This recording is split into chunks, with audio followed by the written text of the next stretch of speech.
Yes, my fellow Bandoflians of the 21st century, what a guan. Great to be back with another episode. In fact, this is episode 51. I'm your host, Fevzi Hussein, and you are listening to Bandofla. So, what have we got in store for you in this show? Well, I guess the big talking point as far as the UK is concerned is the crazy situation on the cost of living crisis, which is just going from bad to worse. And people are just thinking, how the hell are they going to survive with everything just going up? Inflation is just continues to go north through the roof. And pay deals are being depressed. You know, you remember the head of the Bank of England, who, for someone who earns £500,000 a year, he should really keep his mouth shut, telling workers to accept a low pay deal. I think he's got a bloody cheek. But anyway, we're going to touch on the cost of living crisis. We'll be looking at um, some of the ingredients that are really fueling that crisis in terms of like fuel, energy prices. Well, Martin Lewis, the kind of money expert, he's pleading, he's begging the government to do something. The bills are just doubling, tripling. The utility bills, especially gas and electric, and people are really wondering how they're going to make ends meet. We're going to touch on environmental issues as well, because that's been in the news a lot. Conservatives have been labelled the Tory sewage party. Personally, I think it's quite a good nickname. Basically, they're pumping raw sewage, pumping a load of shit into some very beautiful coastal resorts in the UK. And a lot of people have had enough. And there's some quite high profile celebrity environment activists who are getting involved, namely Fergal Sharkey. Many of you will remember Fergal, great singer, going back a few years. But Fergal is campaigning really strongly and trying to hold some of these water companies to task who are just outrageously pumping raw sewage. And people are getting sick. Those people who swim in the sea, rather you than me, especially here, how cold it is in the water. But, seriously, people are getting sick with the bacteria that is in the water. So we'll be touching on the environmental crisis that is with us now here in the UK. On the international front, we didn't really cover much in the last episode. But there's a couple of issues that we are going to touch on here at Bandofla. One is yet another killing of a young black man in America at the hands of the police. You may be familiar with the case of Jayland Walker in Akron, Ohio. We've been looking at the resources provided by the Green Party in America, which have been reporting on the story very comprehensively. Jayland had 90 bullets fired at him by the police, 90. And there was some bullshit around. He was armed, but it was proved, I think, that he actually wasn't, because there was no prints on the gun that the police tried to suggest that was the case. I'm going to read a statement from the Green Party on that situation, which is quite shocking. But I think it demonstrates, that not really a lot has changed when you could find out the figures in terms of how many young black people are still being shot by the police in America. Things have not really changed since our man who was killed a couple of years ago now. The other thing internationally that I want to touch on is the the group, the United Nations. They're supposed to kind of do a job of peacekeeping and helping people, humanitarian efforts, etc. But I'm going to be perfectly blunt with you. In fact, we're going to look at Cyprus because there's been a UN peacekeeping force there. I think it's since 1964. I think listeners will correct me on that if I'm wrong. But yeah, what are your views in terms of the UN in Cyprus? Because there was a bit of controversy recently. Allegedly, some UN soldiers went to a beach in North Cyprus, and there was a little bit of a commotion, to put it mildly. So it'll be interesting to hear what your views are on that. Bandofla is running a poll on whether the UN should continue to remain in Cyprus, and it's running at a massive 88%, I think was the last time I looked at it. 88% of people who are responding to the poll are saying that they should leave Cyprus, and there's some quite cutting comments explaining what their rationale is. So we will be taking a look at that later.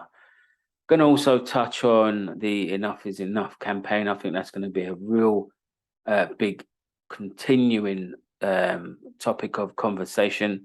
I mentioned that Bernie Sanders tweeted on the Enough is Enough campaign. He was actually in London yesterday. What day is it today? So yesterday would have been Wednesday, the 31st of August. So he was in London at the Trade Union Congress at an RMT event. RMT is the Rail Transport Maritime Trade Union. And they hosted an event, and Bernie was speaking there, and he went down a storm, I have to say. So that movement, the Enough is Enough campaign, has become a global movement. People are demanding change. People are demanding fairness in the redistribution of wealth, and basically stopping this obscene wages where CEOs are getting, so many more times the salary of the average worker in a company, or the average worker full stop. We're going to look at some statistics and comment on a few of the industrial disputes that are going on at the moment. So we will come to that later on, I promise you that. Progress. Okay, so we're going to, as I said, we're going to look at the cost of living crisis and the fuel, the energy prices that are just going up and up, and the energy price cap. In terms of the government response, you've got the Conservative leadership race going on, and there's a number of hustings taking place at the moment. And both Liz Truss and Rishi Sunak have been really devoid of anything really of substance in terms of looking to help people. But I mean, we're not stupid here, and people listening aren't stupid. The Tories do not bloody help those who are vulnerable in society. They're only worried about that 1%. We know that. So, people are continuing to suffer. And when it comes to the differential approach of the government, let's look at the position in terms of Ukrainian refugees that are coming to the UK. And we've commented on this and said, yes, obviously it's the right thing to do to support those unfortunate Ukrainian families. But it's just a shame, actually it's a bloody disgrace, that the same kind of care, compassion and support is not being shown to other refugees and asylum seekers. Instead, they seek to deport them to Rwanda, which fortunately hasn't happened yet, but there's a big legal case coming up, which we will report in the next episode. But on the Ukraine situation, you will recall that the government announced that I think they were given £350 to any household that was taken in Ukrainian refugees. So they're doing jack shit to help people on the cost of living crisis. But I've seen reports in the media that they're looking to double the amount of financial support that they're giving to the families hosting the Ukrainian refugees. So it's I don't know. This is classic divide and rule tactics yet again by this government. Who kind of look to push the boat out for a small group of people who clearly have a need. But everyone else seems like, yeah, man, sorry, but fuck you. Pardon my language for those who may be offended. But it's not on. It's a real divide and rule tactic, and it's not a proportionate and fair response by this government. So before the looking at the fuel cost of living and the fuel prices and the issue of the energy cap, I saw some information that was shared by Martin Lewis, and let's have a look at your standing charges for your gas and electricity. So I don't know if you were aware, but the kind of average cost of your annual standing charges for your gas and electricity is quite staggering. It's £273 per annum before you've used any electricity or gas whatsoever. So, that's not dependent on wholesale prices and, market fluctuations. This is ultimately controlled by the companies, and the standing charges have all been going up. And this is just yet another example of unacceptable greed by these flipping greedy companies, these utility companies.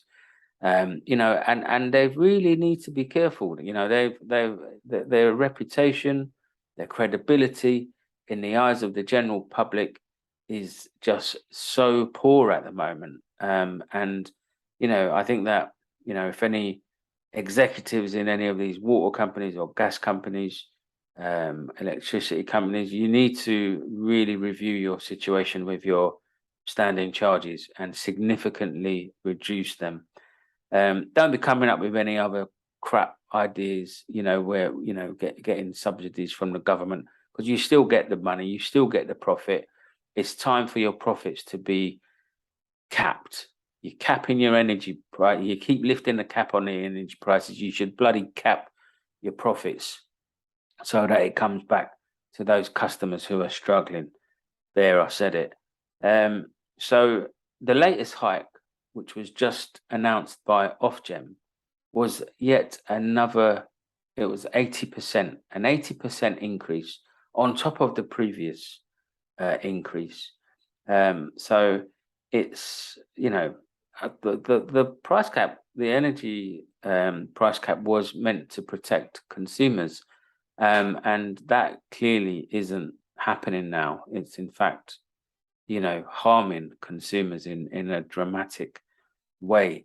So the cap is been lifted to £3,549 at the moment, and I believe that there is another increase already being anticipated to come into effect on January the 1st, 2023, which is estimated to be yet another sharp increase. I speak to my parents about this, and they're elderly. They've lived and worked in the UK for the best part of 50 odd years. They're really worried. They can't see how all these prices are justified, and I think that their thinking around this is probably mirrored across the United Kingdom. Obviously, we need to develop renewable energy and better home insulation, programs. There's no doubt about that. We've got wind, we've got wave energy, hydro energy, and obviously solar options. And yet again, it's the government being caught out, poor planning, being very, very short-sighted, and just leaving the British public extremely exposed. But I'm going to play something for you in a bit, which is a video. Boris Johnson has just returned from yet another holiday. It's all right for some, Boris. And he's displayed some quite outstanding economic prowess. So I'm going to share a very short clip, and potentially it could be the solution to all your problems in terms of the cost of living crisis. So do watch out for the clip, which will be coming up shortly. So what I think, just looking at the bills again, there was we know that there's families who were paying £100 before, and their bills have actually, their direct debits have gone up to £400 a month. It is obscene. These are becoming mortgage-like payments, and we'll say it again, families are going to be making horrific choices, in the weeks and months to come, with regards to heating their homes and, putting food on the table. Need has to come before greed. I heard Zara Sultana say that at an Enough is Enough campaign event, and she's absolutely spot on. Recording in progress. Okay, so I'm gonna show, for those of you watching this on our YouTube channel, the short video clip of our masterful Prime Minister, outgoing Prime Minister Boris Johnson, and his wonderful idea of how we can deal with the cost of living crisis. Just before I play this, I will point out that Nadeem Zahawi was also giving us his words of wisdom, and he's suggesting that we should be more resilient this winter.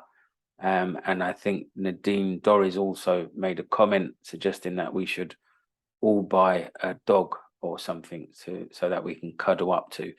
I kid you not, this is what some of these leading Tory MPs are saying. Anyway, this is Boris Johnson and his wonderful economic prowess in terms of how we cope with the cost of living crisis. Take it away, Boris. If you have an old kettle that takes ages to boil, it may cost you £20 to replace it. But if you get a new one, you'll save £10 a year for every year on your £10 a year every year on your electricity bill. If you have an old kettle that takes ages to boil, I'm going to play that again because it's just staggering. It may cost you £20 to replace it. But if you get a new one, you'll save £10 a year for every year on your £10 a year every year on your electricity bill. Well, it is. I mean, isn't the man an absolute? Well, better not. Yeah. I'm just lost for words with that. And there's been a massive reaction online in terms of the reaction from the public, who are just like, this is our Prime Minister, and he's making comments like that. It's just completely unbelievable. Sadly, that's pretty consistent for our Prime Minister to be making comments like that, and we're very used to it here in the UK. Genuinely, I'd be interested to hear listeners' reaction to that if you haven't heard it already. He's made some quite staggering comments in the past, and this really is right up there. Right, so I touched on Enough is Enough, the campaign, which is really taken off in a massive way.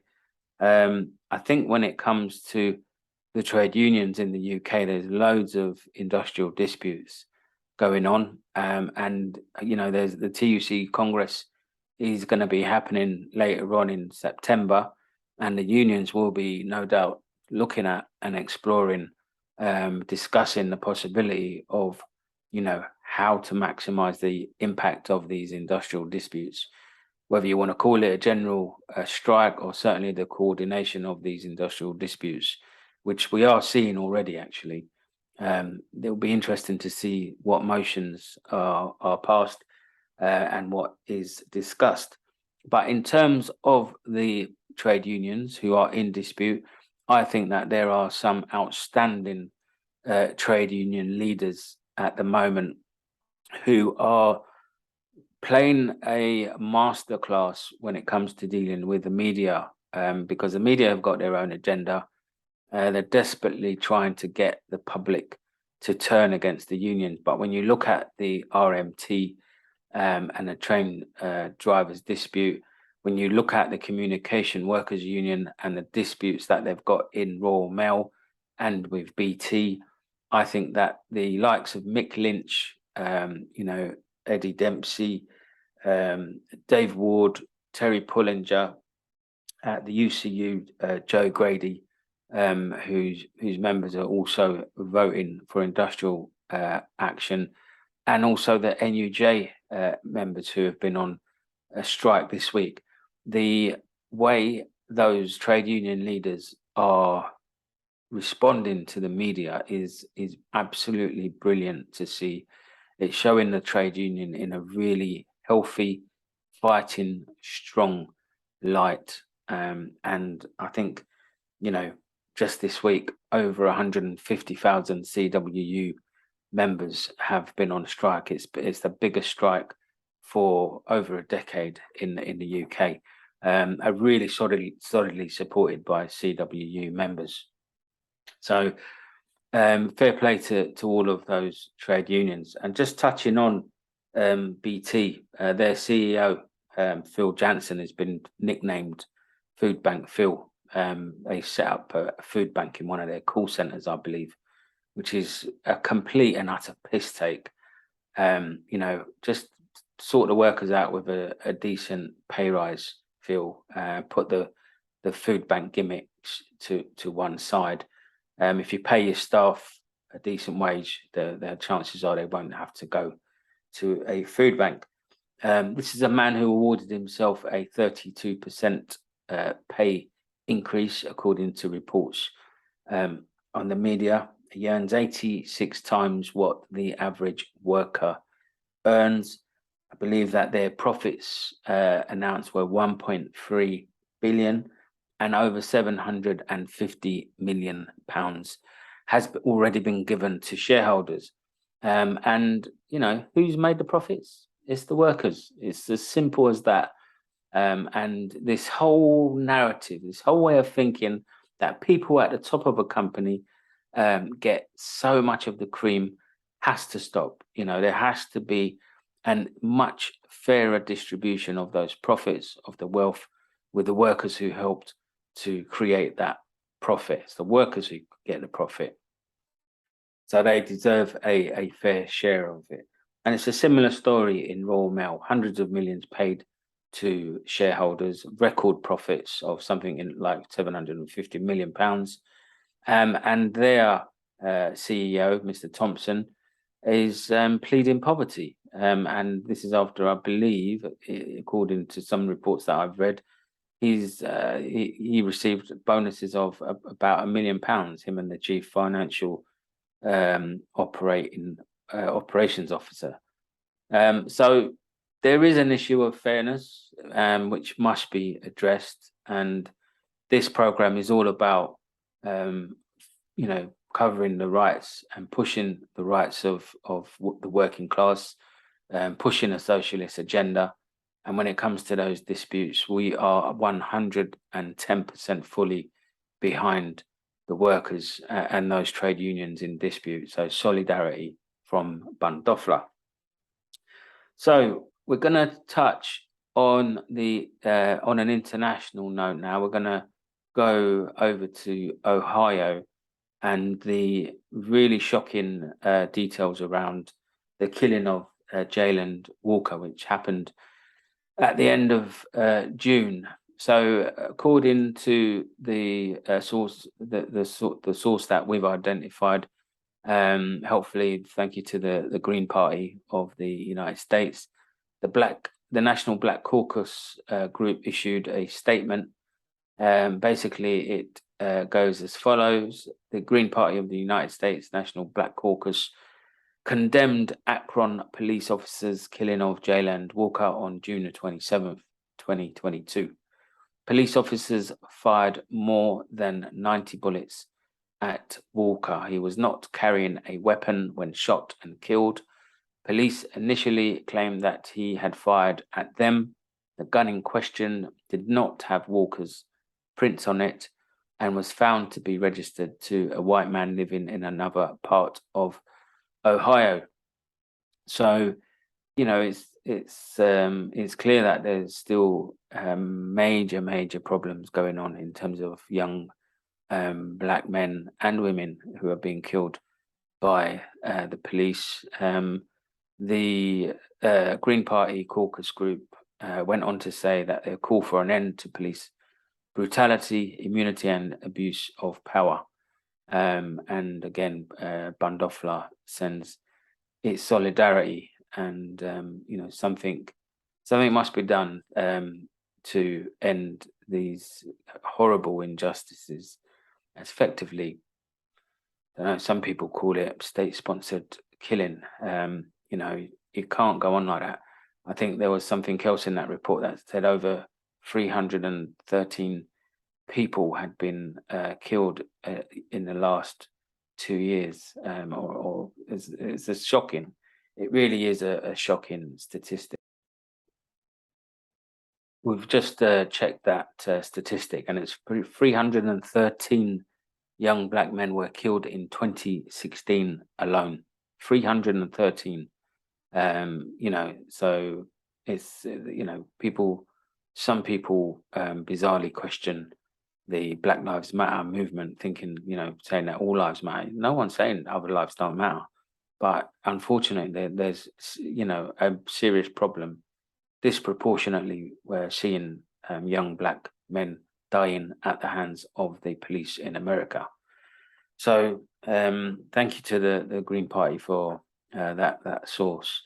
So, again, switching over to Cyprus, there's been a bit of debate going on online in relation to the United Nations, because there was allegedly an incident at one of the main beach resorts, a place called Glapsides. I know it well. It's a beautiful beach in near Famagusta, and it's reported in the T-Vine magazine. If you want to read up on it, we'll post the story later on. But essentially, I'd be interested to know what listeners' views are on the United Nations. You know, they were set up after the Second World War, and I mean, I weren't born around then, but you know, the only kind of positive thing that I can remember, they helped to broker the Annan plan when Kofi Annan was the Secretary General in Cyprus in, I think, 2003. I think it was where the negotiations were. The referendum was in 2004. Unfortunately, Cyprus is still divided, despite the way that the outcome of the referendum was. But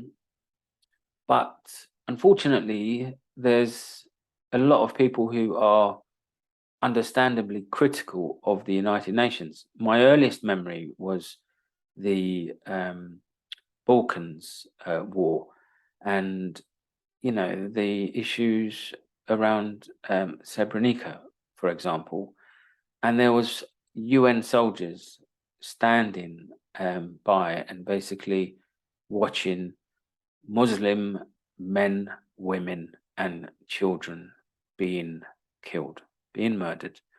There's no other way to describe that. I still remember the news reports vividly. Yes, the UN soldiers looked upset, but you know, why did they stand by? What's the point of being called a peacekeeping force when you do jack shit with, you know, issues and scenarios like that? So fast forward to Cyprus. I believe they've been there since 1964 as a peacekeeping unit. And you know, Cyprus is you know, peaceful. Long may it continue. I think there's a lot of people who are saying that they have overstayed their welcome, and it's all a bit of a holiday camp. Is some of the phrases that I'm seeing, and basically they want the United Nations out of Cyprus. I have to say I don't disagree with that view. I will go as far to say that I'd like the British Army to get out of Cyprus as well. I think that they've overstayed their welcome in terms of the land that they're occupying, which belongs to Cypriots, both Greek and Turkish Cypriots. So yeah, the United Nations, you know, you look at the stories around Haiti as well. You know, there's a lot of scandal that has followed the UN. So when it comes to Cyprus, I think the overwhelming view, certainly from Turkish Cypriots who are commenting on this, is that they feel that they've outstayed their welcome, and it's time for them to leave. So we're coming to the towards the end of episode 51. I hope you've enjoyed it. We love all the feedback that we get. Thank you for all the comments. Our Twitter page is really taken off. Our coverage is truly global. So thank you to all of our listeners. Before we go, I'm going to leave you with the wise words of Martin Luther King. He's got so many inspirational quotes, but in terms of the struggles that we're seeing here in the UK, in terms of the cost of living, have a listen to this. We are now faced with the fact that tomorrow is today. We are confronted with the fierce urgency of now. In this unfolding conundrum of life and history, there is such a thing as being too late. This is no time for apathy or complacency. This is a time for vigorous and positive action. The reason I make reference to that quote is it's time for everyone to wake up, people.